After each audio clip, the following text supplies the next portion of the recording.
Hello dear students, welcome to the disaster management classes. This is Dr. Niranjan Babu HS, Assistant Professor of Commerce, working at Maharani's Women's Commerce and Management College, Mysore.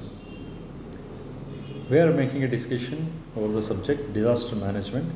The subject is prescribed for third semester BCom for University of Mysore. We are on the 17th session. We shall see what we will be discussing today. We will be discussing what is the relationship between the disasters and the development, and also the differential impact on the developmental projects such as embankments and the change in the land use. ಅಭಿವೃದ್ಧಿ ಚಟುವಟಿಕೆಗಳ ಮೇಲೆ ವಿಪತ್ತಿನ ಪರಿಣಾಮಗಳು ಯಾವ್ದು ಇದೆ ಅನ್ನೋದ್ರ ಬಗ್ಗೆ ನಾವು ಚರ್ಚೆಗಳನ್ನು ಮಾಡ್ತಾ ಇದ್ವಿ. ಅದರಲ್ಲಿ ಈ ದಿನ ಒಡ್ಡುಗಳ ನಿರ್ಮಾಣ, ಒಡ್ಡುಗಳು ಅಂದರೆ ಏನು, ಒಡ್ಡುಗಳ ನಿರ್ಮಾಣ ಯಾಕೆ ಮಾಡ್ತಾರೆ, ಅದರಿಂದಕ್ಕೂ ಮತ್ತು ವಿಪತ್ತುಗಳಿರುವಂಥ ಸಂಬಂಧಗಳೇನು, ಮತ್ತು ಭೂ ಬಳಕಿನಲ್ಲಿ ಆಗಿರುವಂತಹ ಬದಲಾವಣೆಗಳೇನು, ಇದಕ್ಕೂ ವಿಪತ್ತುಗಳಿರುವಂಥ ಸಂಬಂಧಗಳೇನು ಅನ್ನೋದ್ರ ಬಗ್ಗೆ ಚರ್ಚೆಗಳನ್ನು ಮಾಡೋಣ. ಮೊದಲಿಗೆ ಹಿಂದಿನ ತರಗತಿ V shall make A quick recap what we have discussed in the last session. We discussed about the introduction to the relationship with the disasters and the development projects, and also the differential impact of development projects, especially on the dams and how the dams are much exposed to the disasters that we discussed in the last unit. ಕಳೆದ ಯೂನಿಟ್ನಲ್ಲಿ ನಾವು ವಿಪತ್ತಿಗೂ ಮತ್ತು ಅಭಿವೃದ್ಧಿಗಳಿಗೂ ಇರುವಂತಹ ಪರಸ್ಪರ ಸಂಬಂಧಗಳು ಏನೇನಿದೆ ಅನ್ನೋದನ್ನು ನಾವು ನೋಡಿದ್ದೇವೆ. ಹಾಗೆಯೇ ವಿಪತ್ತಿನ ಪರಿಣಾಮಗಳು ಅಭಿವೃದ್ಧಿ ಮೇಲೆ ಹೇಗಾಗ್ತವೆ, ಅದರಲ್ಲಿ ಬಹಳ ಪ್ರಮುಖವಾಗಿ ಅಣೆಕಟ್ಟಿನ ವಿಚಾರದಲ್ಲಿ ಯಾವ ರೀತಿಯಾದಂತಹ ಪರಿಣಾಮಗಳು ಉಂಟಾಗ್ತವೆ ಮತ್ತು ಅಣೆಕಟ್ಟುಗಳ ನಿರ್ಮಾಣದಿಂದ ಆಗುವಂತಹ ಅಪಾಯಗಳು ಏನು ಅನ್ನೋದ್ರ ಬಗ್ಗೆ ಚರ್ಚೆಗಳನ್ನು ಮಾಡಿದ್ವಿ. Now the objectives of this session: to understand the differential impact of disasters, to know about the embankments and the disaster risk, to learn the change in the land use structures and the disasters risks. What is the objectives of the sessions? ನಾವು ಈ ಸೆಷನ್ನ ಮುಖ್ಯ ಉದ್ದೇಶ ಏನು ಅಂತಂದರೆ, to understand the differential impacts of disasters, ವಿಪತ್ತಿನ ವಿವಿಧ ಬಗೆಯ ಪರಿಣಾಮಗಳು ಯಾವ್ದು ಅಭಿವೃದ್ಧಿ ಚಟುವಟಿಕೆಗಳ ಮೇಲೆ ಅನ್ನೋದ್ರ ಮೇಲೆ ಚರ್ಚೆನ ನಾವು ಮಾಡ್ತಾ ಇದ್ದೀವಿ. ಅದನ್ನು ಚರ್ಚೆಗಳನ್ನ ಕಂಟಿನ್ಯೂ ಮಾಡ್ತಾ ಇದ್ದೀವಿ. ಮತ್ತು to know more about the embankments ಅಂತಂದರೆ ಕನ್ನಡದಲ್ಲಿ ಒಡ್ಡುಗಳು ಅಂತ ಕರಿತೀವಿ. ನದಿಗೆ ಅಡ್ಡಲಾಗಿ ಕಟ್ಟುವಂತಹ ಒಡ್ಡುಗಳು ಅಂತ ಕರಿತೀವಿ. ಒಡ್ಡುಗಳ ನಿರ್ಮಾಣ ಹೇಗೆ ಮತ್ತು ಅದಕ್ಕೂ ವಿಪತ್ತಿಗೂ ಇರುವಂತಹ ಸಂಬಂಧ ಏನು ಮತ್ತು ಅಪಾಯಗಳೇನು ಅನ್ನೋದ್ರ ಬಗ್ಗೆ ನಾವು ನೋಡಬಹುದು. ಹಾಗೆಯೇ to learn about the change in the land use, ಭೂಮಿಯ ಒಟ್ಟಾರೆ ಬಳಕೆನಲ್ಲಿ ಏನು ಬದಲಾವಣೆಗಳಾಗಿದೆ ಕಾಲಕಾಲದಲ್ಲಿ, ಅದರಿಂದ ವಿಪತ್ತಿಗೆ ಈಡಾಗ್ತಾ ಇರುವಂಥದ್ದೇನು, ವಿಪತ್ತಿನ ಅಪಾಯಗಳೇನು ಅನ್ನೋದ್ರ ಬಗ್ಗೆ ನಾವು ಈ ಸೆಷನ್ನಲ್ಲಿ ನೋಡಬಹುದಾಗಿದೆ. What is the outcome of the session? Outcome of the session: at the end of the session, the students will acquire the knowledge about the relationship between the disasters risks and the embankments, and also they will be knowing more about the change in the land use over a period of time for the various purposes. ಈ ಸೆಷನ್ನ ಕೊನೆಯಲ್ಲಿ ವಿದ್ಯಾರ್ಥಿಗಳು ಯಾವ ನಾಲೆಡ್ಜನ್ನು acquire ಮಾಡ್ಕೊಳ್ತಾರೆ ಅಂತಂದರೆ, ಅಭಿವೃದ್ಧಿಗಳಿಗೂ ಮತ್ತು ವಿಪತ್ತುಗಳಿಗೂ ಇರುವಂತಹ ಸಂಬಂಧ ಏನು, ಅದರಲ್ಲೂ ಬಹಳ ಪ್ರಮುಖವಾಗಿ ಒಡ್ಡುಗಳು ಅಂದ್ರೇನು, ಒಡ್ಡುಗಳಿಂದ ವಿಪತ್ತುಗಳು ಏನೆಲ್ಲ ಇದೆ, ಮತ್ತು ಭೂಮಿಯ ಒಟ್ಟಾರೆ ಭೂ ಬಳಕೆಯಲ್ಲಿ ಏನು ಬದಲಾವಣೆಗಳಾಗಿದೆ, ಅದಕ್ಕೂ ಮತ್ತು ವಿಪತ್ತುಗಳಿಗಿರುವಂತಹ ಪರಸ್ಪರ ಸಂಬಂಧಗಳೇನು ಅನ್ನೋದ್ರ ಬಗ್ಗೆ ನಾವು ಇದನ್ನು ಚರ್ಚೆಯನ್ನು ಮಾಡ್ತೇವೆ.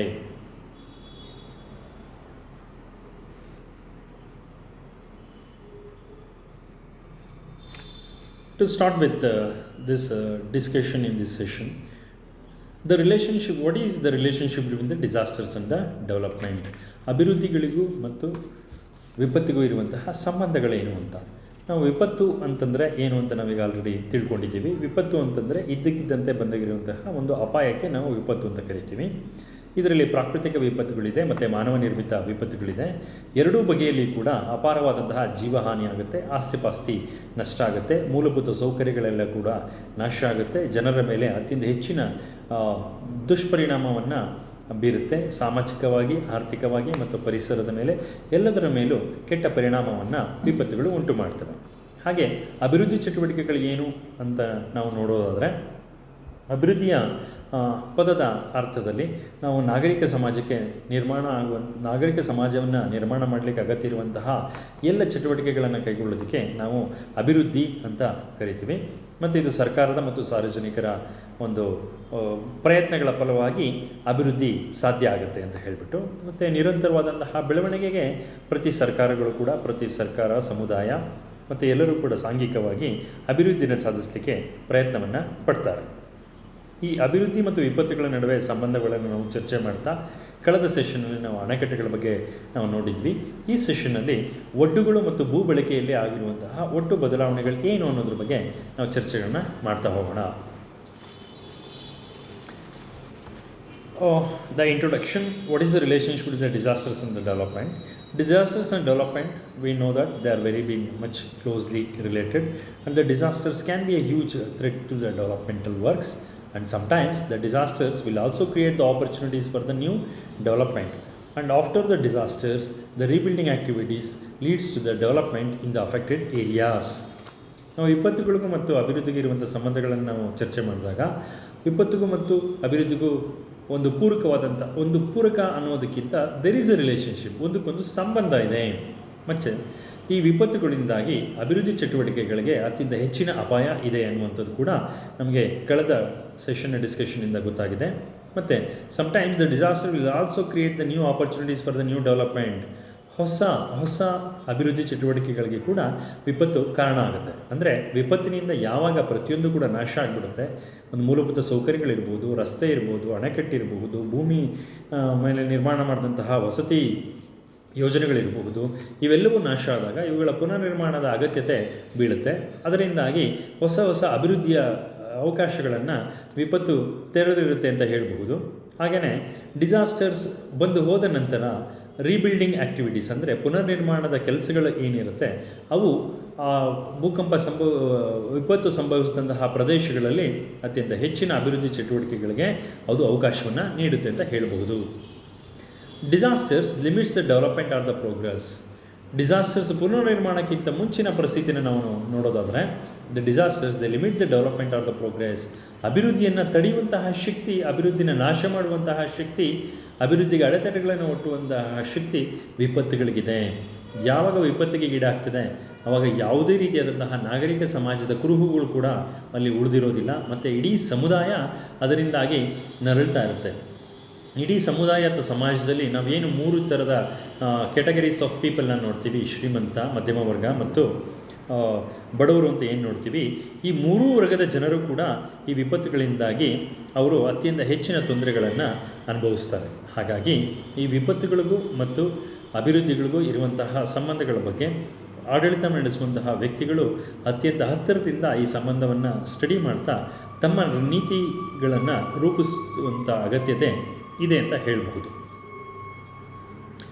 The relationship between the disasters and the development. By continuing this discussion, the developmental project, it should be designed to reduce the susceptibility to the disasters. Access to the safe drinking water, food, waste management, etc. will enhance the capacity to rebuild against the disasters. Impact of disasters on the development projects. There are about 3 important aspects have been covered in these discussions. One is on the dams, which we already covered, embankments, which are about to start, the change in the land use, which we are supposed to cover after the embankments. ಈ ಅಭಿವೃದ್ಧಿಗಳಿಗೂ ಮತ್ತು ವಿಪತ್ತುಗಳಿಗಿರುವಂಥ ಸಂಬಂಧಗಳನ್ನು ನಾವು ಚರ್ಚೆ ಮಾಡ್ತಾ ಹಾಗೆ ಮುಂದೆ ಬಂದಾಗ, ಅಭಿವೃದ್ಧಿ ಚಟುವಟಿಕೆಗಳು ಹೇಗಿರಬೇಕು ಅಂತಂದರೆ, ಅವುಗಳನ್ನು ಹೇಗೆ ಯೋಜನೆಗಳನ್ನು ನಾವು ರೂಪಿಸಬೇಕಾಗತ್ತೆ ಅಂತಂದರೆ, ಯಾವುದೇ ವಿಪತ್ತು ಸಂಭವಿಸಿದರೂ ಕೂಡ ಅದನ್ನು ತಡೆದುಕೊಳ್ಳುವಂತಹ ಸಾಮರ್ಥ್ಯ ಇರುವಂತಹ ಅಭಿವೃದ್ಧಿ ಚಟುವಟಿಕೆಗಳನ್ನು ನಾವು ಮಾಡುವಂಥ ಅಗತ್ಯ ಇದೆ ಅಂತ ನಾವು ಹೇಳಬಹುದು. ಮತ್ತು ಯಾವುದೇ ವಿಪತ್ತು ಸಂಭವಿಸಿದಾಗ ಮನುಷ್ಯನಿಗೆ ಮೂಲಭೂತ ಅವಶ್ಯಕಗಳಾದಂತಹ ಶುದ್ಧವಾದಂತಹ ಕುಡಿಯುವ ನೀರು, ಆಹಾರದ ಲಭ್ಯತೆ ಮತ್ತು ತ್ಯಾಜ್ಯದ ನಿರ್ವಹಣೆ ಇವೆಲ್ಲವೂ ಕೂಡ ಅತ್ಯಂತ ಹೆಚ್ಚಿನ ಸವಾಲನ್ನು ಒಡ್ಡೋದ್ರಿಂದ ಇದಕ್ಕೆ ಸೂಕ್ತವಾದಂತಹ ತಂತ್ರಗಳನ್ನು ಇಟ್ಟುಕೊಂಡು ನಾವು ಪುನರ್ನಿರ್ಮಾಣದ ಕಾರ್ಯಗಳನ್ನು ವಿಪತ್ತಿನ ಸಂದರ್ಭದಲ್ಲಿ ನಾವು ಕೈಗೊಳ್ಳಬೇಕಾಗುತ್ತೆ. ಮತ್ತು impact of disasters and development projects, ಅಭಿವೃದ್ಧಿ ಚಟುವಟಿಕೆಗಳ ಮೇಲೆ ಹೇಗೆ ವಿಪತ್ತುಗಳು ಪರಿಣಾಮವನ್ನು ಬೀರುತ್ತೆ ಅಂತ ನಾವು ನೋಡ್ತಾ ಇದ್ದಂತಹ ಸಂದರ್ಭದಲ್ಲಿ 3 ವಿಚಾರಗಳ ಬಗ್ಗೆ ನಾವು ಈ ಚಾಪ್ಟರ್ನಲ್ಲಿ ಚರ್ಚೆ ಮಾಡ್ತಾ ಇದ್ದೇವೆ. ಒಂದು ಡ್ಯಾಮ್ಸ್ ಬಗ್ಗೆ ಅಂದರೆ ಅಣೆಕಟ್ಟೆಗಳ ಬಗ್ಗೆ, ಎಂಬ್ಯಾಂಕ್ಮೆಂಟ್ಸ್ ಅಂದರೆ ಒಡ್ಡುಗಳು, ಮತ್ತು change in the land use. ನಂತರದ ಸ್ಲೈಡ್ಗಳಲ್ಲಿ ನಾವು ಚರ್ಚೆನ ಮಾಡ್ತಾ ಹೋಗೋಣ. The differential impact of disasters on the development. Embankment ಅಂತಂದರೆ ಅರ್ಥ ಒಡ್ಡುಗಳು ಅಂತ ಹೇಳ್ಬಿಟ್ಟು ಅರ್ಥ. ಒಡ್ಡು ಅಂತಂದರೆ ಅರ್ಥ ಕೃತಕವಾದಂತಹ ಅಣೆಕಟ್ಟನ್ನು ನದಿಗೆ ಅಥವಾ ಹರಿಯುವಂತಹ ನೀರಿಗೆ ನಾವು ಕಟ್ಟೋದಕ್ಕೆ ನಾವು ಎಂಬ್ಯಾಂಕ್ಮೆಂಟ್ಸ್ ಅಥವಾ ಒಡ್ಡು ಅಂತ ಕರಿತೇವೆ. ಈ ಒಡ್ಡುಗಳ ನಿರ್ಮಾಣ ಅಥವಾ ಅವಶ್ಯಕತೆ ಏನು ಅಂತಂದರೆ ಪ್ರವಾಹವನ್ನು ತಡೆಯುವಂಥದ್ದೇ ಅತ್ಯಂತ ಮುಖ್ಯವಾದಂತಹ ಒಂದು ಉದ್ದೇಶ ಆಗಿದೆ. ಸೊ ಪ್ರವಾಹಗಳನ್ನು ಒಡ್ಡುಗಳ ನಿರ್ಮಾಣದಿಂದ ತಡಿಲಿಕ್ಕೆ ಸಾಧ್ಯತೆ ಇದೆ. ಒಡ್ಡುಗಳನ್ನು ಹೇಗೆ ನಿರ್ಮಾಣ ಮಾಡ್ತಾರೆ ಅಂತ ನಾವು ಹಾಗೆ ನೋಡೋದಾದರೆ, embankments are artificial dams or the structures created to hold the water and to control the floods. The embankments, it reduces the risk of floods effectively. The construction of embankments, they needs much funds or more funds. To create the embankments, it requires the displacement of people and involves the relocation cost. ನಾವು ಒಡ್ಡುಗಳ ಬಗ್ಗೆ ಹೇಳ್ತಾ, ಒಡ್ಡುಗಳು ಅಂತಂದರೆ ಹರಿಯುವಂತಹ ನದಿಯ ನೀರಿಗೆ ಕೃತಕವಾದಂತಹ ಅಣೆಕಟ್ಟೆಗಳನ್ನು ಕಟ್ಟೋದಕ್ಕೆ ನಾವು ಒಡ್ಡು ಅಂತ ಕರಿತೇವೆ ಅಂತ ಹೇಳಿದೆ ನಾನು. ಇವುಗಳನ್ನು ಕಲ್ಲು, ಮಣ್ಣು ಮತ್ತು ಲಭ್ಯ ಇರುವಂತಹ ಅಲ್ಲಿ ಮಣ್ಣಿನ ತ್ಯಾಜ್ಯ ಮತ್ತು ಬಂಡೆಗಳು ಇವುಗಳಿಂದ ಒಟ್ಟು ಸೇರಿಸಿ ನಾವು ಒಡ್ಡುಗಳನ್ನು ನಿರ್ಮಾಣ ಮಾಡ್ತೇವೆ. ಮತ್ತು ಇದರಿಂದ ನೀರು ಸಂಗ್ರಹಣೆ ಸಾಧ್ಯ ಆಗುತ್ತೆ. ಒಡ್ಡುಗಳನ್ನು ನಾವು ನಿರ್ಮಾಣ ಮಾಡೋದರಿಂದ ಹರಿಯುವ ನೀರಿಗೆ ನಾವು ತಾತ್ಕಾಲಿಕವಾಗಿ ತಡೆಯನ್ನು ಒಡ್ಡಿದಾಗ ಅಲ್ಲಿ ನೀರಿನ ಸಂಗ್ರಹಣೆ ಆಗುತ್ತೆ. ಮತ್ತು ಈ ಸಂಗ್ರಹಣೆ ಆದಾಗ ಅದು ಪ್ರವಾಹವನ್ನು, ಆ ನೀರನ್ನು ನಾವು ಕೃಷಿಗೆ ಮತ್ತು ಬೇರೆ ಬಳಕೆಗಳಿಗೆ ಉಪಯೋಗಿಸೋದ್ರಿಂದ ನೀರಿನ ಹರಿವು ನದಿಯಲ್ಲಿ ಕಡಿಮೆ ಆಗಿ ಪ್ರವಾಹದ ಒಂದು ಭೀತಿ ಕಡಿಮೆ ಆಗುತ್ತೆ. ಆ ನೀರಿನ ಸಂಗ್ರಹಣೆಯನ್ನು ನಾವು ಕೃಷಿಗೆ ಬಳಸ್ತೇವೆ ಮತ್ತು ಕುಡಿಯುವಂತಹ ನೀರಿಗೆ ನಾವು ಬಳಸ್ತೇವೆ ಮತ್ತು ಬಹುಪಯೋಗಿ ಕೆಲಸಗಳಿಗೆ ಕೂಡ ನೀರನ್ನು ಒಡ್ಡುಗಳ ನಿರ್ಮಾಣದಿಂದ ನಾವು ಪಡೆದುಕೊಳ್ಳಬಹುದಾಗಿರುತ್ತದೆ. ಮತ್ತು construction of embankments needs more funds. ಒಡ್ಡುಗಳ ನಿರ್ಮಾಣ ಕಾರ್ಯ ಅತ್ಯಂತ ಹೆಚ್ಚಿನ ಸಂಪನ್ಮೂಲಗಳನ್ನು ಬೇಡುತ್ತೆ. ಹಣದ ರೂಪಕ್ಕೆ ಅದು ವೆಚ್ಚವನ್ನು ತಗುಲೋದ್ರಿಂದ ಅದು ಹೆಚ್ಚು ವೆಚ್ಚದಾಯಕ ಕೂಡ ಆಗಿರುತ್ತದೆ ಇದರ ನಿರ್ಮಾಣ ಕಾರ್ಯ. ಮತ್ತು to create the embankments requires displacement of people. ನಾವು ಒಡ್ಡುಗಳ ನಿರ್ಮಾಣ ಕಾರ್ಯಕ್ಕೆ ಹೋದಾಗ ಅಂದರೆ ಸ್ವಾಭಾವಿಕವಾಗಿ ಹರಿಯುವಂಥ ನದಿಗೆ ನಾವು ಅಡ್ಡಲಾಗಿ ನಾವು ಒಡ್ಡನ್ನು ನಿರ್ಮಾಣ ಮಾಡೋದ್ರಿಂದ ಆ ಹಿನ್ನೀರು ಸೃಷ್ಟಿಯಾಗ್ತಾ ಬರುತ್ತೆ. ಅಂದರೆ ತಡೆಗೋಡೆಯನ್ನು ಒಡ್ಡನ್ನು ನಿರ್ಮಾಣ ಮಾಡಿದಾಗ ಹಿಂದೆ ನೀರು ಹೆಚ್ಚು ಶೇಖರಣೆ ಆಗ್ತಾ ಬರುತ್ತೆ. ಹೆಚ್ಚು ನೀರು ಶೇಖರಣೆ ಆಗೋದ್ರಿಂದ ಹಳ್ಳಿಗಳು ಅಥವಾ ಜನವಸತಿ ಪ್ರದೇಶ ಮುಳುಗಡೆ ಆಗುವಂತಹ ಸಾಧ್ಯತೆಗಳಿರುತ್ತೆ. ಅದರಿಂದಾಗಿ ನಾವು ಜನಗಳನ್ನು ಮತ್ತು ವಸತಿ ಪ್ರದೇಶಗಳನ್ನು ಮತ್ತು ಹಳ್ಳಿಗಳನ್ನು ಆ ಸ್ಥಳದಲ್ಲಿ ಬರುವಂತಹ, ಅಂದರೆ ಮುಳುಗಡೆ ಪ್ರದೇಶದಲ್ಲಿ ಬರುವಂತಹ ಎಲ್ಲ ಸ್ಥಳಗಳನ್ನು ಅಥವಾ ಒಂದು ಜನರನ್ನು, ಅವರ ಬದುಕನ್ನು ನಾವು ಸ್ಥಳಾಂತರಗೊಳಿಸುವಂಥ ಒಂದು ಅನಿವಾರ್ಯತೆ ಬರುತ್ತೆ. ಸೊ ಒಡ್ಡು ನಿರ್ಮಾಣ ಆಗೋದ್ರಿಂದ ಇದೊಂದು ಹೆಚ್ಚಿನ ಒಂದು ಖರ್ಚನ್ನು ಮತ್ತು ಅತ್ಯಂತ ಹೆಚ್ಚಿನ ಶ್ರಮವನ್ನು ಬೇಡುತ್ತೆ. ಮತ್ತು ಒಡ್ಡುಗಳ ನಿರ್ಮಾಣ ಕಾರ್ಯಕ್ಕೆ ಅತ್ಯಂತ ಹೆಚ್ಚಿನ during the building of the embankments, it needs a high supervision to avoid the erosion. In case of the river, stream water overflows over the embankments, it will take used materials along with its flow and it will be deposited in the form of the silts in the embankments. ಅಂದರೆ ಅರ್ಥ, ನಾವು ಎಂಬ್ಯಾಂಕ್ಮೆಂಟ್ಸ್ ಅಂದರೆ ಒಡ್ಡುಗಳ ನಿರ್ಮಾಣ ಕಾರ್ಯದಲ್ಲಿ ಅತ್ಯಂತ ಹೆಚ್ಚಿನ ವೈಜ್ಞಾನಿಕವಾದಂತಹ ನಿಗಾ ವಹಿಸುವಿಕೆ ಅಥವಾ ಸೂಪರ್ವಿಷನ್ ಅನ್ನುವಂಥದ್ದು ಅಗತ್ಯತೆ ಇರುತ್ತದೆ. ಇದರಿಂದವಾಗಿ ನಾವು ಸದೃಢವಾದಂಥ ಒಡ್ಡುಗಳ ನಿರ್ಮಾಣವನ್ನು ಮಾಡ್ಬೋದು, ಅದರಿಂದ ಉಪಯೋಗವನ್ನು ಹೆಚ್ಚು ಕಾಲ ನಾವು ಪಡೆದುಕೊಳ್ಳಬಹುದು. ಆದರೆ ಯಾವಾಗ ನದಿಯ ನೀರು ಅತ್ಯಂತ ಹೆಚ್ಚಾಗಿ ಹರಿಯುತ್ತೆ, ಪ್ರವಾಹದ ಸ್ಥಿತಿ ಮಿತಿಯನ್ನು ಮೀರಿ ಹೋಗುತ್ತೆ, ಆವಾಗ ಆ ಒಡ್ಡು ನಿರ್ಮಾಣಕ್ಕೆ ನಾವು ಉಪಯೋಗಿಸಿದಂತಹ ಎಲ್ಲ ತ್ಯಾಜ್ಯ ವಸ್ತುಗಳು ಅಥವಾ ಆ ವಸ್ತುಗಳ ಕಟ್ಟಡ ಸಾಮಗ್ರಿಗಳೇನಿರುತ್ತೆ ಅದನ್ನು ಕೂಡ ಒಡೆದು ಆ ಹರಿವಿನ ಜೊತೆ ನದಿಗೆ ಹೋಗಿ ದೊಡ್ಡ ದೊಡ್ಡ ಜಲಾಶಯಗಳನ್ನು ಸೇರೋದ್ರಿಂದ ಅಲ್ಲಿ ಹೂಳಿನ ಸಮಸ್ಯೆ ಹೆಚ್ಚಾಗ್ತಾ ಬರುತ್ತೆ. ಮತ್ತು ಒಡ್ಡಿನಲ್ಲಿ ಕೂಡ ಅತ್ಯಂತ ಹೆಚ್ಚು ಹೂಳು ತುಂಬ್ತಾ ಬರುತ್ತೆ. ಇದರಿಂದ ಹೆಚ್ಚು ಅಪಾಯಕ್ಕೆ ಈಡಾಗುತ್ತೆ. ಈ ರೀತಿ ಪ್ರವಾಹದ ಸಂದರ್ಭದಲ್ಲಿ ನೀರು ಅತಿಯಾದಂತಹ ಹರಿವು ಹೆಚ್ಚಾದಾಗ ಅದು ಒಡ್ಡುಗಳು ಒಡೆದು ಹೋದರೆ ಆಗ ಅತ್ಯಂತ ಹೆಚ್ಚಿನ ವಿಪತ್ತು ಸಂಭವಿಸುತ್ತೆ. ಮತ್ತು ಅದು ಶಿಥಿಲ ಕೂಡ ಆಗಬಹುದು. ಯಾವಾಗ ಶಿಥಿಲ ಆಗುತ್ತೆ ಅಪಾಯ ಜಾಸ್ತಿ ಇರುತ್ತೆ. ಅದು ಒಡೆದಾಗ ಜನವಸತಿ ಪ್ರದೇಶಕ್ಕೆಲ್ಲ ನೀರನ್ನು ನುಗ್ಗಿದಾಗ ಅಥವಾ ಕೃಷಿ ಪ್ರದೇಶಕ್ಕೆ ನೀರನ್ನು ನುಗ್ಗಿದಾಗ ಅತ್ಯಂತ ಹೆಚ್ಚಿನ ತೊಂದರೆಗಳು ಉಂಟಾಗ್ತವೆ ಅಂತ ನಾವು ನೋಡಬಹುದಾಗಿದೆ. Now, the differential impacts of disasters on the development, change in the land use. Now we are discussing another important issue, change in the land use. The availability of land for any country is of great advantage to a country. The land is a natural resource and it is a natural wealth of the nation. This natural resource, it must be used scientifically for the different purpose for nation building. ಅಭಿವೃದ್ಧಿ ಮೇಲೆ ವಿಪತ್ತಿನ ಪರಿಣಾಮಗಳನ್ನು ನಾವು ಚರ್ಚೆ ಮಾಡ್ತಾ ಈಗ ನಾವು change in the land use ಅಂದರೆ ಭೂಮಿಯ ಉಪಯೋಗದಲ್ಲಿ ಆಗಿರುವಂತಹ ಬದಲಾವಣೆಗಳು, ಈ ವಿಚಾರದ ಬಗ್ಗೆ ನಾವು ಚರ್ಚೆನ ಮಾಡಬೇಕಾಗಿದೆ. ಮೊದಲಿಗೆ ನಾವು ನೋಡೋದಾದರೆ ಭೂಮಿ ಅನ್ನುವಂಥದ್ದು ಯಾವುದೇ ದೇಶಕ್ಕೆ ಅತ್ಯಂತ ಒಂದು ದೊಡ್ಡ ಪ್ರಾಕೃತಿಕ ಸಂಪನ್ಮೂಲವಾಗಿರುತ್ತದೆ ಮತ್ತು ಇದು ಪ್ರಾಕೃತಿಕ ಸಂಪನ್ಮೂಲ ಆದ್ದರಿಂದ ಇದರ ಲಭ್ಯತೆ, ಭೂಮಿಯ ಲಭ್ಯತೆ ಇದು ಯಾವಾಗೂ ಕೂಡ ಇದ್ದಷ್ಟೇ ಇರುತ್ತದೆ. ಅಂದರೆ ಜನಸಂಖ್ಯೆ ಜಾಸ್ತಿ ಆದಷ್ಟು ಭೂಮಿ ಏನು ಹೆಚ್ಚಾಗೋದಿಲ್ಲ. ಹಾಗೆ ನೋಡಿದ್ರೆ ವರ್ಷದಿಂದ ವರ್ಷಕ್ಕೆ ಸಮುದ್ರದಲ್ಲಿ ನೀರಿನ ಮಟ್ಟ ಹೆಚ್ಚಾಗ್ತಾ ಭೂಪ್ರದೇಶಗಳೇ ನೀರಿನಲ್ಲಿ ಹೆಚ್ಚು ಮುಳುಗೋಗ್ತಿರೋದನ್ನು ನಾವು ನೋಡ್ತಾ ಇದ್ದೇವೆ. ಮತ್ತು land is a natural wealth of nation ಅಂದರೆ ಯಾವುದೇ ದೇಶದ ಪ್ರಾಕೃತಿಕ ಸಂಪತ್ತು ಅಂತಲೇ ಭೂಮಿ ನಿರ್ಧರಿಸಲ್ಪಟ್ಟಿದೆ. It must be used scientifically. ನಾವು ವೈಜ್ಞಾನಿಕವಾದಂತಹ ನಗರ ಯೋಜನೆಗಳನ್ನಾಗಲಿ ಅಥವಾ ಭೂ ಬಳಕೆಗಳನ್ನಾಗಲಿ ವೈಜ್ಞಾನಿಕವಾದಂತಹ ರೀತಿಯಲ್ಲಿ ರೂಪಿಸಬೇಕಾಗಿದೆ. ಆಗ ಮಾತ್ರನೇ ಒಂದು ಸದೃಢವಾದಂಥ ದೇಶವನ್ನು ಕಟ್ಟಲಿಕ್ಕೆ ಸಾಧ್ಯ ಆಗುವಂಥದ್ದು. ನಮಗೆ ಭೂಮಿಯನ್ನು ನಾವು ಯಾವ ಉದ್ದೇಶಗಳಿಗೆ ಬಳಸ್ತೀವಿ ಅಂತ ನೋಡೋದಾದರೆ the differential impacts of disasters and development ಚರ್ಚೆನಲ್ಲಿ change in the land use. Over a period of time, the land usage has taken many dimensions such as for new residential townships, agricultural purpose, industrial purpose. However, the risk of loss can be reduced if the proper land use plans are made. The fear of loss such as classifying forest area, disaster prone area, suitable control techniques to be used in the less hazard area.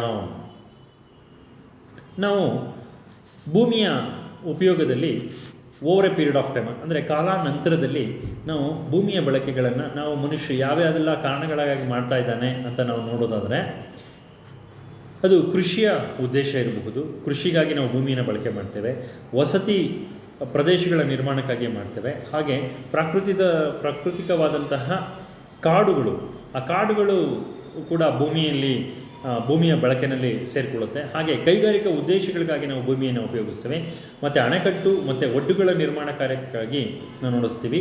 So ಇಷ್ಟಲ್ಲದೆ ಬೇರೆ ಬೇರೆ ಚಟುವಟಿಕೆಗಳಿಗೆ ಕೂಡ ಅಂದರೆ ಆರ್ಥಿಕ ಮತ್ತು ಸಾಮಾಜಿಕ ಪರಿಸರದ ಉದ್ದೇಶಗಳಿಗೆ ಕೂಡ ನಾವು ಭೂಮಿಯ ಉಪಯೋಗದಲ್ಲಿ ಕಾಲಾನುಕ್ರಮದಲ್ಲಿ ಮಾನವ ಜನಾಂಗದ ಒಂದು ಅಭಿವೃದ್ಧಿನಲ್ಲಿ ನಾವು ನೋಡ್ತಾ ಬರಬಹುದಾಗಿದೆ.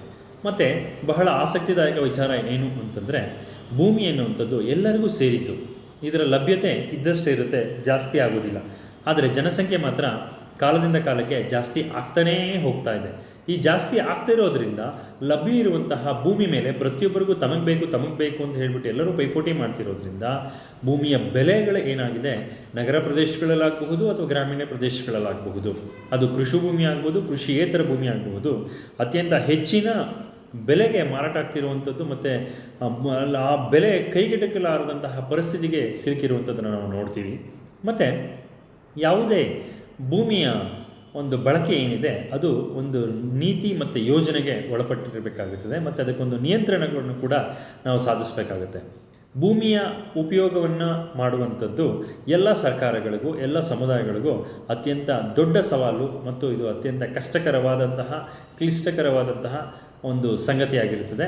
ಮತ್ತು ಇದನ್ನು ಆದ್ಯತೆಯ ಮೇರೆಗೆ ಭೂಮಿಯ ಬಳಕೆಯನ್ನು ಯಾವತ್ತೂ ಕೂಡ ಯಾವುದೇ ಒಂದು ಸರ್ಕಾರ ಆಗಲಿ ಸಮುದಾಯ ಆಗಲಿ ಹೇಗೆ ಬಳಸಬೇಕು ಅಂತಂದರೆ ಆದ್ಯತೆ ಮೇರೆಗೆ ಅದನ್ನು ಬಳಸಬೇಕು. ಮೊದಲೇ ಆದ್ಯತೆ ಯಾವುದು? ನಿಸರ್ಗವನ್ನು ಕಾಪಾಡಿಕೊಳ್ಳುವುದು. ಹಾಗಾಗಿ ಕಾಡುಗಳ ಅಸ್ತಿತ್ವ ಬೇಕೇ ಬೇಕು. ಮನುಷ್ಯನಿಗೆ ಆಹಾರ ಬೇಕು, ಹಂಗಾದ್ರೆ ಆಹಾರ ಬಳಕೆಗೆ ಭೂಮಿಯನ್ನು ನಾವು ಕಾಪಿಡಲೇಬೇಕು. ವಸತಿ ಪ್ರದೇಶಗಳು, ಸೀಮಿತ ಪ್ರದೇಶದಲ್ಲಿ ವಸತಿ ಪ್ರದೇಶಗಳನ್ನು ನಿರ್ಮಾಣ ಮಾಡಿಕೊಳ್ಬೇಕು. ಕೈಗಾರಿಕೆಗಳನ್ನು ಕೂಡ ಅಷ್ಟೇ ಒಂದು ಸೀಮಿತವಾದಂತಹ ಪ್ರದೇಶದಲ್ಲಿ ನಾವು ಕೈಗಾರಿಕೆಗಳನ್ನ ಅಭಿವೃದ್ಧಿ ಮಾಡಿದಾಗ ನಿಸರ್ಗ ಮತ್ತು ಅಭಿವೃದ್ಧಿ ಮತ್ತು ವಿಪತ್ತು ಇವುಗಳ ನಡುವೆ ಒಂದು ಸರಿಯಾದ ಸಮನ್ವಯತೆಯನ್ನು ನಾವು ಸಾಧಿಸಲಿಕ್ಕೆ ಸಾಧ್ಯ ಆಗುತ್ತೆ. ಇಲ್ಲದಿದ್ದ ಪಕ್ಷದಲ್ಲಿ ವಿಪತ್ತಿನ ಅಪಾಯಗಳು ಅತ್ಯಂತ ಹೆಚ್ಚಾಗ್ತಾನೆ ಇರುತ್ತೆ. ಈ ಭೂಮಿಯ ಉಪಯೋಗದಲ್ಲಿ ಹೆಚ್ಚಿನ ಬದಲಾವಣೆಗಳಾಗಿರೋದ್ರಿಂದ ನಾವು ಅತ್ಯಂತ ಹೆಚ್ಚಿನ ಸಂಘರ್ಷಗಳನ್ನು ನಾವು ನೋಡ್ತಾ ಇದ್ದೇವೆ. Scientifically, land use plans must be developed at all the levels, that is at the village, taluk, district, city level for the future development purpose. The land use plans, it influences on the disaster reduction. ನಮಗೆಲ್ಲರಿಗೂ ಗೊತ್ತಿದೆ, ನಗರಗಳು ಮತ್ತು ಹಳ್ಳಿಯ ಪ್ರದೇಶಗಳು ಎರಡೂನ್ನ ನಾವು ಗಮನಿಸಿದಾಗ ಹಳ್ಳಿಗಳಲ್ಲಿ ವಾಸುವವರ ಸಂಖ್ಯೆ ಕ್ರಮೇಣ ಕಡಿಮೆ ಆಗ್ತಾ ಇದೆ. ನಗರಗಳಿಗೆ ವಲಸೆ ಬಂದು ನಗರಗಳಲ್ಲಿ ಹೆಚ್ಚು ಹೆಚ್ಚು ಜನಗಳ ಸಂಖ್ಯೆ ಜಾಸ್ತಿ ಆಗ್ತಾ ಇದೆ. ಹಾಗಾಗಿ ನಗರಗಳು ಬೆಳೆದಷ್ಟು ಕೂಡ ಕೃಷಿ ಭೂಮಿ ನಾಶ ಆಗುತ್ತೆ. ಯಾಕೆಂದರೆ ನಗರ ವಿಸ್ತರಣೆಗೆ ಬೇಕಾಗಿರುವಂಥದ್ದು ಭೂಮಿ. ಸೊ ಹಾಗಾಗಿ ನಗರಕ್ಕೆ ಹತ್ತಿರ ಇರುವಂತಹ, ಅಂದರೆ ಸಿಟಿ ಏರಿಯಾಗೆ ಹತ್ತಿರ ಇರುವಂತಹ ಕೃಷಿ ಭೂಮಿಗಳೆಲ್ಲವೂ ಕೂಡ ವಸತಿ ಪ್ರದೇಶಗಳಾಗಿ ಕನ್ವರ್ಟ್ ಆಗೋದನ್ನು ನಾವು ನೋಡ್ತಾ ಇದ್ದೀವಿ. ಯಾವಾಗ ಕೃಷಿ ಭೂಮಿ ನಾಶ ಆಗ್ತಾ ಬರುತ್ತೆ ಆಗ ಆಹಾರ ವಸ್ತುಗಳ ಬೆಲೆಗಳು ಕೂಡ ಹೆಚ್ಚಾಗೋದನ್ನು ನಾವು ನೋಡ್ತಾ ಇದ್ದೀವಿ. ಮತ್ತು ನಗರಗಳು ಬೆಳೆದಷ್ಟು ಕೂಡ ಬೆಂಗಳೂರಿನಂತಹ, ಬಾಂಬೆ ಅಂತಹ, ಡೆಲ್ಲಿಯಂತಹ, ಕೋಲ್ಕತ್ತಾದಂತಹ, ಚೆನ್ನೈನಂತಹ ಬೃಹತ್ ನಗರಗಳನ್ನು ನಾವು ಗಮನಿಸಿದಾಗ ಈ ತ್ಯಾಜ್ಯ ನಿರ್ವಹಣೆ ಎನ್ನುವಂಥದ್ದು ಅತ್ಯಂತ ಹೆಚ್ಚಿನ ಸವಾಲಿನ ವಿಚಾರ ಆಗಿದೆ. ಮತ್ತು ಈ ಕಸ ವಿಲೇವಾರಿ ಅನ್ನೋದೇ ಅತ್ಯಂತ ಹೆಚ್ಚಿನ ಜಗಳಗಳಿಗೆ ಕೂಡ ಕಾರಣ ಆಗಿರೋದನ್ನು ನಾವು ನೋಡ್ತೀವಿ. ಇಲ್ಲಿ ತ್ಯಾಜ್ಯ ನಿರ್ಮೂಲನ ಅಥವಾ ತ್ಯಾಜ್ಯ ಸಂಸ್ಕರಣಾ ಘಟಕಗಳನ್ನು ಸ್ಥಾಪಿಸಲಿಕ್ಕೆ ಅಂತ ಹೇಳ್ಬಿಟ್ಟು ಸ್ಥಳೀಯ ಸರ್ಕಾರಗಳಾಗಲಿ ಅಥವಾ ಸರ್ಕಾರ ಮಟ್ಟದಲ್ಲಾಗಲಿ ಯಾವಾಗ ಒಂದು ಯೋಜನೆಗಳನ್ನು ಹಾಕಲಿಕ್ಕೆ ಹೊರಟಾಗ ಆ ಸುತ್ತಮುತ್ತಲಿನ ಹಳ್ಳಿಯವರು, ಆ ಸುತ್ತಮುತ್ತಲಿನ ಪ್ರದೇಶದಲ್ಲಿ ವಾಸಿಸುವಂಥ ವ್ಯಕ್ತಿಗಳಿಂದ ಅತ್ಯಂತ ಹೆಚ್ಚಿನ ಪ್ರತಿರೋಧ ಬರೋದನ್ನು ನಾವು ಗಮನಿಸಿದ್ದೇವೆ. ಹಾಗಾಗಿ ವಿಪತ್ತು ಸಂಭವಿಸಿದಂತಹ ಅಥವಾ ವಿಪತ್ತು ಸಂಭವಿಸುವಂತಹ ಪ್ರದೇಶಗಳನ್ನು ನಾವು ಮುಂಚೆ ಗುರುತಿಸಿ ವೈಜ್ಞಾನಿಕವಾಗಿ ರಕ್ಷಣಾ ಕ್ರಮಗಳನ್ನು ಕೈಗೊಂಡು ಕಟ್ಟಡ ನಿರ್ಮಾಣಗಳನ್ನು ಮಾಡುವಂಥದ್ದು ಮತ್ತು ನಿಯಂತ್ರಣ ಕ್ರಮಗಳನ್ನು ಕೈಗೊಳ್ಳುವಂಥದ್ದು ಅಗತ್ಯತೆ ಇದೆ. ಮತ್ತು ವೈಜ್ಞಾನಿಕವಾಗಿ ಭೂಮಿ ಯೋಜನೆಯನ್ನು ಮಾಡಬೇಕು. ಅಂದರೆ ವೈಜ್ಞಾನಿಕವಾಗಿ ಹೇಗೆ ಮಾಡೋದು ಅಂತಂದರೆ, ಹಿಂದೆ ಮನುಷ್ಯರು ಹೇಗೆ ಭೂಮಿಯನ್ನು ಬಳಕೆ ಮಾಡಿಕೊಂಡಿದ್ರು, ಯಾವ್ಯಾವ ಉದ್ದೇಶಗಳಿಗಾಗಿ ಬಳಕೆ ಮಾಡಿಕೊಂಡಿದ್ರು, ಮತ್ತು ವರ್ತಮಾನದಲ್ಲಿ ಅದನ್ನು ಹೇಗೆ ಬಳಕೆ ಮಾಡ್ಕೊಳ್ತಾ ಇದ್ದಾರೆ, ಮತ್ತು ಭವಿಷ್ಯದ ಜನಸಂಖ್ಯೆ ಬೆಳವಣಿಗೆ ಏನಾಗಬಹುದು, ಭವಿಷ್ಯದ ಅವಶ್ಯಕತೆಗಳು ಏನು ಉಂಟಾಗಬಹುದು, ಅದಕ್ಕಾಗಿ ನಾವು ಈ ಭೂಮಿಯ ಯೋಜನೆಗಳನ್ನು ನಾವು ಯಾವ ರೀತಿ ತಯಾರಿಸಬೇಕು ಅನ್ನುವಂಥದ್ದನ್ನು ಗಮನದಲ್ಲಿ ಇಟ್ಟುಕೊಂಡು ನಾವು ಸೂಕ್ತ ಭೂಬಳಕೆಯ ಯೋಜನೆಗಳನ್ನು ರೂಪಿಸುವಂಥ ಅಗತ್ಯತೆ, ಅನಿವಾರ್ಯತೆ ಆಡಳಿತಗಾರರ ಮೇಲೆ ಇದೆ ಅಂತ ನಾವು ಹೇಳಬಹುದು. ಇದರಿಂದಾಗಿ ನಾವು ವಿಪತ್ತನ್ನು ತಡೆಯಬಹುದು ಅಥವಾ ಅಪಾಯಗಳನ್ನು ತಡೆಯಬಹುದು. ನಾವೆಲ್ಲ ಗಮನಿಸಿರೋ ರೀತಿಯಲ್ಲಿ ನಗರ ಪ್ರದೇಶಗಳು ಮತ್ತು ಕೈಗಾರಿಕಾ ಪ್ರದೇಶಗಳು ಬೆಳೆದಷ್ಟು ಕೂಡ ಆ ಕೈಗಾರಿಕೆಗಳಿಂದ ಹೊರಹೊಮ್ಮುವಂತಹ ಕೈಗಾರಿಕಾ ತ್ಯಾಜ್ಯಗಳು, ವಿಕಿರಣಗಳು ಮತ್ತು ಕೆಮಿಕಲ್ ಎಕ್ಸ್ಪ್ಲೋಷನ್ ಆಗುವಂಥದ್ದು, ಅದರಿಂದ ಸ್ಫೋಟಗಳು ಉಂಟಾಗುವಂಥದ್ದು, ಮತ್ತು ಕೆರೆ ನೀರು ಕಲುಷಿತಗೊಂಡು ನೊರೆ ಉಂಟಾಗುವಂಥದ್ದು, ಅದು ರಸ್ತೆಗಳ ಎಲ್ಲ ಹರಿಯುವಂತಹ ಒಂದು ಘಟನೆಗಳನ್ನು ಮತ್ತು ಸನ್ನಿವೇಶಗಳನ್ನು ನಾವೆಲ್ಲರೂ ಕೂಡ ನೋಡ್ತಾ ಇದ್ದೇವೆ. ಸೊ ಹಾಗಾಗಿ ವಿಪತ್ತುಗಳು ಸಂಭವಿಸಿದ ರೀತಿಯಲ್ಲಿ, ಕೈಗಾರಿಕೆಗಳಿಂದ ಯಾವುದೇ ಅಪಾಯಗಳು ಉಂಟಾಗದಂತಹ ರೀತಿಯಲ್ಲಿ ಮತ್ತು ವಸತಿ ಪ್ರದೇಶಗಳಿಂದ ತ್ಯಾಜ್ಯ ನಿರ್ವಹಣೆ ಅತ್ಯಂತ ವೈಜ್ಞಾನಿಕವಾಗಿ ನಡೆಯುವಂತಹ ರೀತಿಯಲ್ಲಿ ನಾವು ಭೂಮಿಯ ಉಪಯೋಗದಲ್ಲಿ ಬದಲಾವಣೆಗಳನ್ನು ಮಾಡಿಕೊಳ್ಳುವಂತಹ ಅವಶ್ಯಕತೆಗಳೇ ಇದೆ. ಇಲ್ಲ ಅಂತಂದರೆ ನಮಗೆ ಆಪತ್ತು ತಪ್ಪಿದ್ದಲ್ಲ. Summary of the discussion. We did introduction to the study of the differential impacts of disasters and the development projects, and also the impact on the embankment and the change in the land use. ನಾವು ಒಟ್ಟಾರೆ ಸಾರಾಂಶವನ್ನು ನೋಡಿದಾಗ ಅಭಿವೃದ್ಧಿ ಚಟುವಟಿಕೆಗಳಿಗೂ ಮತ್ತು ವಿಪತ್ತಿಗೂ ಇರುವಂಥ ಸಂಬಂಧಗಳು ಏನೇನು, ಅದರ ಪರಿಣಾಮಗಳು ಏನೇನು ಅಭಿವೃದ್ಧಿ ಚಟುವಟಿಕೆಗಳ ಮೇಲೆ ಅನ್ನೋದರಲ್ಲಿ ಈ ಸೆಷನ್ನಲ್ಲಿ ನಾವು ಎಂಬ್ಯಾಂಕ್ಮೆಂಟ್ಸ್ ಅಂತಂದರೆ ಒಡ್ಡುಗಳ ಮೇಲೆ ಯಾವ ಪರಿಣಾಮ ಇದೆ ಮತ್ತು change in the land use ಅಂದರೆ ಭೂಮಿಯ ಬಳಕೆಯಲ್ಲಿ, ಒಟ್ಟಾರೆ ಬಳಕೆಯಲ್ಲಿ ಏನೆಲ್ಲ ಬದಲಾವಣೆ ಆಗಿದೆ, ಹೇಗಿರಬೇಕು ಅನ್ನೋದ್ರ ಬಗ್ಗೆ ನಾವು ಚರ್ಚೆಗಳನ್ನು ಮಾಡಿದ್ದೇವೆ. ಈಗ MCQ ನೋಡುವಂತಹ ಸಮಯ. ದ ಫಸ್ಟ್ MCQ,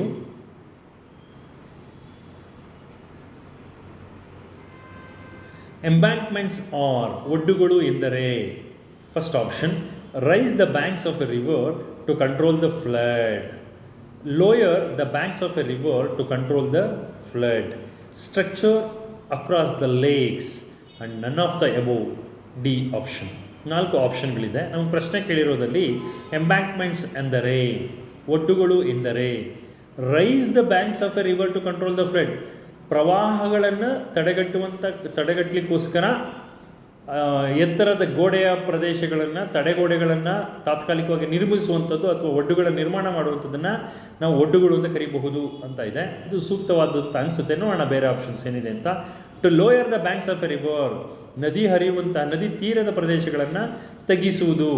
ಇದು ಸೂಕ್ತವಾದ ಉತ್ತರ ಅಲ್ಲ. ತಗ್ಗಿಸುವುದು ಪ್ರವಾಹನ ನಿಯಂತ್ರಣಕ್ಕಾಗಿ ಮಾಡುವಂಥ ಉತ್ತಮವಾದ ಕ್ರಮ ಅಲ್ಲ. Then structures across the lakes, ಸರೋವರಗಳಿಗೆ ಕಟ್ಟುವಂತಹ ಒಂದು ನಿರ್ಮಾಣ ಅಂತ ಒಂದು ಉತ್ತರ ಇದೆ. ಇದು ಕೂಡ ಸೂಕ್ತವಾದಂಥದ್ದಲ್ಲ, ಯಾಕೆಂದರೆ ಪ್ರವಾಹ ಬರುವಂಥದ್ದು ನದಿಗಳಲ್ಲಿ ಮಾತ್ರ, ಸರೋವರದಲ್ಲಿ ಅಲ್ಲ. D none of the above, ಮೇಲಿನ ಯಾವುದು ಕೂಡ ಅಲ್ಲ ಅಂತ ಇದೆ. ನಾವು ಎಲ್ಲ ಉತ್ತರಗಳನ್ನು ಅವಲೋಕಿಸಿದಾಗ ಮೊದಲನೆಯ ಉತ್ತರ ಅತ್ಯಂತ ಸಮಂಜಸವಾಗಿರೋದ್ರಿಂದ answer A is the right answer. ನಾವು we shall move on to the second one. Embankments are useful to, ಒಡ್ಡುಗಳು ಯಾವುದಕ್ಕೋಸ್ಕರ ಉಪಯುಕ್ತ ಆಗ್ತವೆ ಅನ್ನೋದಾದರೆ option A measure for flooding problem, ಅದು ಒಂದು ಪ್ರವಾಹದ ನಿಯಂತ್ರಣಕ್ಕೆ ಒಂದು ಸಾಧನ. ಎರಡನೇದು ಸ್ಟ್ರಕ್ಚರ್ಸ್ ಆ್ಯಂಡ್ ಪಾಂಡ್ಸ್, ಕೆರೆಗಳ ಮೇಲೆ ಕಟ್ಟುವಂತಹ ಒಂದು ನಿರ್ಮಾಣ ಕಾರ್ಯ.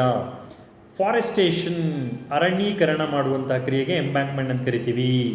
ಟು ಗ್ರೋ ದ ಕ್ರಾಪ್ಸ್, ಬೆಳೆಗಳನ್ನು ಬೆಳೆಯೋದಕ್ಕೆ ನಾವು ಎಂಬ್ಯಾಂಕ್ಮೆಂಟ್ಸ್ ಅಂತ ಕರಿತೀವಿ ಅಂತ 4 ಆಪ್ಷನ್ಸ್ ಇದೆ. ಇದರಲ್ಲಿ ಅತ್ಯಂತ ಸಮಂಜಸವಾದಂತಹ ಉತ್ತರ ಯಾವುದು ಅಂತಂದರೆ ಆಪ್ಷನ್ ಎ ಅಂತ ಕಾಣಿಸ್ತಾ ಇದೆ. ಉತ್ತರ ಏನು ಅಂತ ನೋಡೋಣ. Yes, the right answer is option A, measure for flooding problem. ನಾವು the third MCQ, availability of land is, ಭೂಮಿಯ ಲಭ್ಯತೆ ಎನ್ನುವಂಥದ್ದು ಇಟ್ ಈಸ್ ಅನ್ಲಿಮಿಟೆಡ್, ಎಷ್ಟು ಬೇಕಾದರೂ ನಮಗೆ ಭೂಮಿ ಸಿಗುತ್ತೆ ಅನ್ನುವಂಥ ಪರಿಸ್ಥಿತಿ ಇದೆಯಾ? Option B limited and shrinking, ಇರುವುದೇ ಕಮ್ಮಿ ಮತ್ತು ಅದು ಅತ್ಯಂತ ಕಡಿಮೆ ಆಗ್ತಾ ಬರ್ತಾ ಇದೆ ವರ್ಷದಿಂದ ವರ್ಷಕ್ಕೆ ಅನ್ನುವಂಥದ್ದು. ಅಶ್ಯೂರ್ಡ್ ಬೈ ದ ನೇಚರ್, ಪ್ರಕೃತಿ ಅನ್ನುವಂಥದ್ದು ನಮಗೆ ಅದು ಭರವಸೆನ ನೀಡಿರುವಂಥದ್ದು, ಎಷ್ಟು ಬೇಕಾದರೂ ಕೊಡ್ತೀನಿ ಅಂತ ಹೇಳ್ಬಿಟ್ಟು. D none of the above, ಮೇಲಿನ ಯಾವುದೂ ಅಲ್ಲ. ಅವೈಲಬಿಲಿಟಿ ಆಫ್, ಭೂಮಿಯ ಲಭ್ಯತೆ ಎಷ್ಟಿದೆ ಅನ್ನುವಂಥ ವಿಚಾರವನ್ನು ಇಟ್ಕೊಂಡು ಪ್ರಶ್ನೆನ ಕೇಳಿ ಅದನ್ನು ಅರ್ಥ ಮಾಡ್ಕೊಂಡು ನಾವು ಪ್ರಶ್ನೆಗೆ ಉತ್ತರ ಹುಡ್ಕೋದಾದರೆ ಆಪ್ಷನ್ ಎ ಅನ್ಲಿಮಿಟೆಡ್ ಅಂತಿದೆ, ಇದು ಸಾಧ್ಯ ಇಲ್ಲ. ಭೂಮಿ ಲಭ್ಯತೆ ಅನ್ನುವಂಥದ್ದು ಯಾವುದು ಕೂಡ ಅನ್ಲಿಮಿಟೆಡ್ ಅಲ್ಲ. ಆಪ್ಷನ್ ಬಿ ಲಿಮಿಟೆಡ್, ಸೀಮಿತವಾಗಿದೆ. ಮತ್ತು ಶ್ರಿಂಕಿಂಗ್ ಅಂದರೆ ಅರ್ಥ ಭೂಮಿ ಏನಾಗ್ತಾ ಇದೆ, ಜನಸಂಖ್ಯೆ ಹೆಚ್ಚಾದಂಗೆಲ್ಲ ಭೂಮಿಯ ಲಭ್ಯತೆ ಏನಾಗುತ್ತೆ, ಪ್ರತಿಯೊಬ್ಬ ವ್ಯಕ್ತಿಗೂ ಕೂಡ ಬಳಸುವಂತಹ ಭೂಮಿ ಲಭ್ಯತೆ ಅದು ಕಡಿಮೆ ಆಗ್ತಾ ಬರುತ್ತೆ. ಆದರೆ ಭೂಮಿ ಇದ್ದಷ್ಟೇ ಇರುತ್ತೆ. ಸೊ ಎಲ್ಲರೂ ಅದ್ರ ಮೇಲೆ ಪೈಪೋಟಿ ಕೊಡೋದ್ರಿಂದ ಇಕ್ಕಟ್ಟಾದಂತಹ ಪರಿಸ್ಥಿತಿ ಉಂಟಾಗುತ್ತೆ. ಸೊ ಹಾಗಾಗಿ ಆಪ್ಷನ್ ಬಿ ಸರಿಯಾದ ಉತ್ತರ ಅಂತ ಅನಿಸುತ್ತೆ. ಏನು ಅಂತ ನೋಡೋಣ. ಎಸ್, ಆನ್ಸರ್ ಎ ಅಂತಿದೆ, ಇದು ತಪ್ಪಾಗಿ ಟೈಪ್ ಆಗಿದೆ. It must B answer B.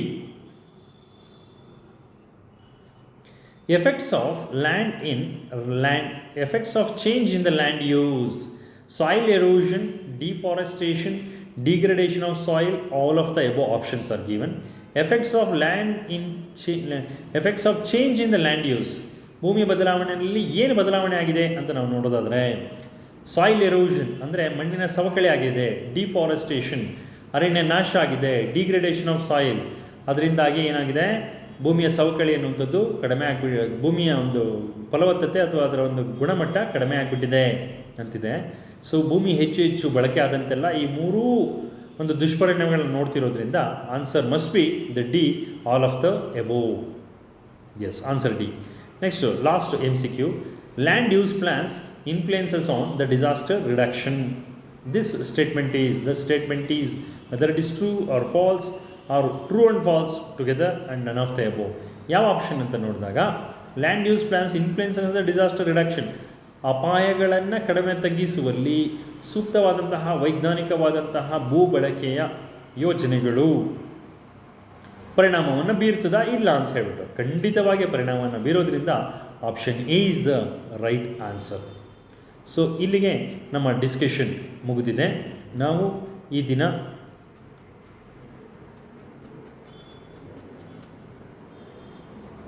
ವಿಪತ್ತುಗಳಿಗೂ ಮತ್ತು ಅಭಿವೃದ್ಧಿಗೂ ಇರುವಂತಹ ಸಂಬಂಧಗಳೇನು, ಮತ್ತು ವಿಪತ್ತುಗಳು ಅಭಿವೃದ್ಧಿ ಮೇಲೆ ಚಟುವಟಿಕೆಗಳ ಮೇಲೆ ಬೀರುವಂತಹ ಪರಿಣಾಮಗಳೇನು, ಅದರಲ್ಲಿ ಬಹಳ ಮುಖ್ಯವಾಗಿ ಒಡ್ಡುಗಳು ಮತ್ತು ಭೂ ಬಳಕೆಯಲ್ಲಿ ಬದಲಾವಣೆಗಳು ಯಾವ ರೀತಿಯಾದಂತಹ ವಿಪತ್ತಿನ ಅಪಾಯಕ್ಕೆ ಒಳಪಡ್ತೇವೆ ಅನ್ನೋದನ್ನು ನಾವು ಚರ್ಚೆಯನ್ನು ಮಾಡಿದ್ದೇವೆ. ಮುಂದಿನ ಸೆಷನಲ್ಲಿ ಹೊಸ ವಿಚಾರದೊಂದಿಗೆ ಸಿಗೋಣ. ಎಲ್ರಿಗೂ ನಮಸ್ಕಾರ.